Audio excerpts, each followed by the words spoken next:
Hey, what's up everyone? Here's Gore's Horror Movie Month, Episode 9, and this time I'm going to review a video game again. This is my second video game review for the month of October. My Gore's Horror Movie Month is turning somewhat into a video game horror movie month also. But whatever, it's still horror, so why not? This time I'm going to review Alan Wake, the new DLC, The Writer. Now, if you know Alan Wake, then you would know I love the original game. I really did. It was a great game. So if you didn't see that review, there you go. I loved it. It's definitely on my top 10 of favorite games this year. And the last DLC was really good, but it didn't really explain much. It didn't really give us any, great story or something. It didn't give us a great ending. They didn't give us a fantastic story throughout. This one might be a little different though. This is the last DLC before maybe an Alan Wake 2. I don't know. But anyway, let's go on to the story of Alan Wake Alan Wake the Writer, not 2. Oh, I hope.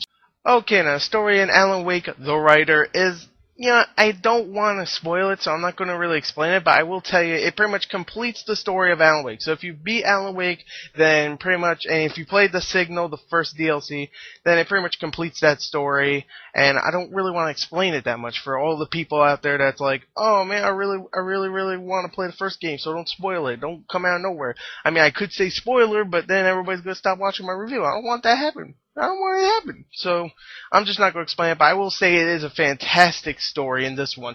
The first one, The Signal, the first DLC, The Signal, had a great story, but it didn't have many, wow moments. This one had a great ending, great pacing throughout, a lot of really creepy moments, but that's more for gameplay. So overall, the only problem I had with the story is that it's a little short. It's only about an hour. It's probably one of the shortest episodes. Even The Signal was about an hour and a half. This one's only about an hour, which is kind of sad, but hey, whatever, it's still a great story, so why not? Anyway, let's go on to the sound of the game.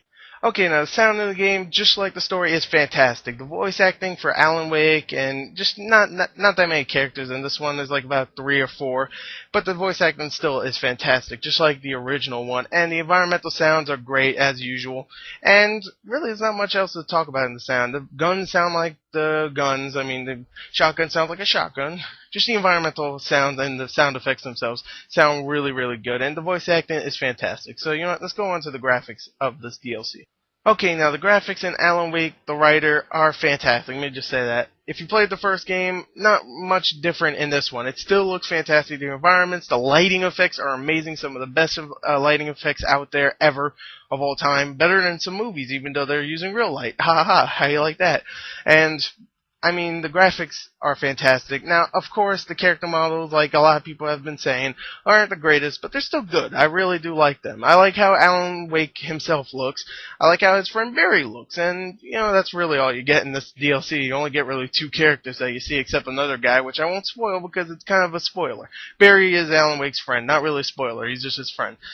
And, yeah. So graphics are great. Let me just say that. I mean, the bad guys look cool. They're all shadowy. The environments look great. Everything, all the dark-looking stuff looks really dark, and it looks dark. So, I don't know why I keep doing that. But really, everything looks fantastic. So, let's go on to the gameplay. Besides the character models, they look great, not fantastic. So, let me just clear that up. So, anyway, let's go on to the gameplay. Okay, now the gameplay in Alan Wake the Writer is pretty much the same as Alan Wake and Alan Wake the Signal. It's pretty much you burn the enemies, or the Taken as they call them, and you burn them with a flashlight, your powerful super duper flashlight, and you just burn off the darkness off them, and then you kill them because they're pretty much vulnerable. And that's pretty much what you do. You can also run away from them, you can dodge from them, and that's really fun. It's also sweet to have some of these environments in this DLC because there's one environment where the whole room's rotating. You have to keep going from room to room, and you have to wait. It's kind of like puzzles. You have to wait for the room to rotate. You're probably going to think what the hell, rotating rooms? Well, if you played the DLC, then you know what I'm talking about. And if you played the first game, then you probably know what I'm talking about because it's a pretty strange game, but good and strange. But really, it sets a cool little mood when the whole freaking room is rotating, and it's cool to have those little puzzles, and it's cool to have those enemies just jump out at you out of nowhere. You never know when they're going to pop up out at you. Even though sometimes they do, just hey, he's coming, watch out. But, it would suck that if they just pop up out of nowhere all the freaking time. So, whatever. Anyway, whatever. Anyway, I really like the gameplay. It does get repetitive sometimes, and it does get a little frustrating sometimes because the controls aren't that fantastic. I mean, they're good, don't get me wrong. I still like them a lot, but they do get a little annoying sometimes. And the platforming, there's some platform where you have to jump from rock to rock. A little bit annoying, but, you know, it's very, very limited, I mean, in the platforming section because there's barely any. You do like 2 jumps here and then 2 jumps there and then another 2 jumps here, and that's really it in this DLC at least.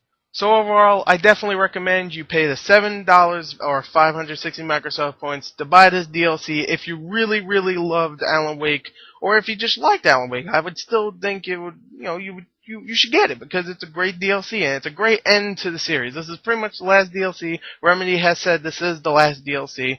So yeah, hopefully they'll be working on Alan Wake 2 because I'll say right here the ending. You know, this isn't really spoiled. I'll just say ending actually leaves it open for a second one. So hopefully they start making it, and I mean, I would love to see it. So, you know, I'm just going to give it a straight 9 out of 10. I'm not going to do any freaking full written reviews in the description. If you know me, I do that a lot. This time I'm just going to say 9 out of 10. So there you go. Yeah, go pick this DLC up, or I'll kill you. So yeah. Anyway, thank you and goodbye.